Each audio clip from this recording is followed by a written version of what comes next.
I was inspired to make this video after watching Firewood Media's video discussing whether the Godzilla fandom was toxic. The link will be in the description. I posted some polls asking what you all think, and the results were mixed. So, I decided to make a video discussing if the Jurassic Park/World fandom is toxic.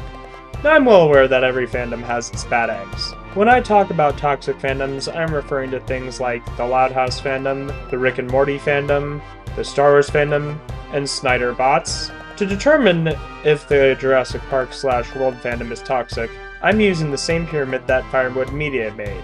First up is the mild negativity tier. This is where fans give constructive criticism of the media or community. Some mild gatekeeping and lighthearted trolling may occur, but it's all in good fun. Next is the polarization tier. This is where fans enforce strict standards regarding who can be considered a true fan. It can lead to harassments towards specific individuals who don't align with what they believe, and can extend to creators, actors, and other fans. Now we enter the toxic tier, where members launch relentless and vicious attacks to destroy the careers and reputations of those they see as threats.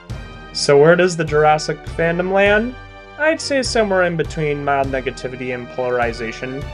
Sure, the fandom has people who are still upset over the Spinosaurus killing the T-Rex in JP3, people who get worked up over inaccuracies, park elitists, and world apologists. But for the most part, I'd say they are a vocal minority. There are no petitions to remake Jurassic Park 3, Fallen Kingdom, or Dominion, or to be removed from canon, or attacks on the people who made them, at least to my knowledge.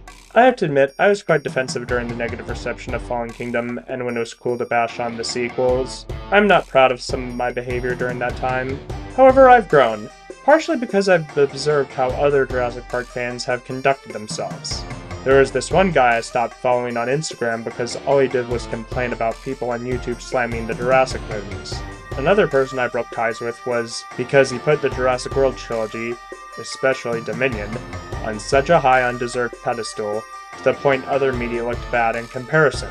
He'd also keep repeating how he was done with the franchise, not because of the quality of the newer material, but because of the negative reception they were receiving.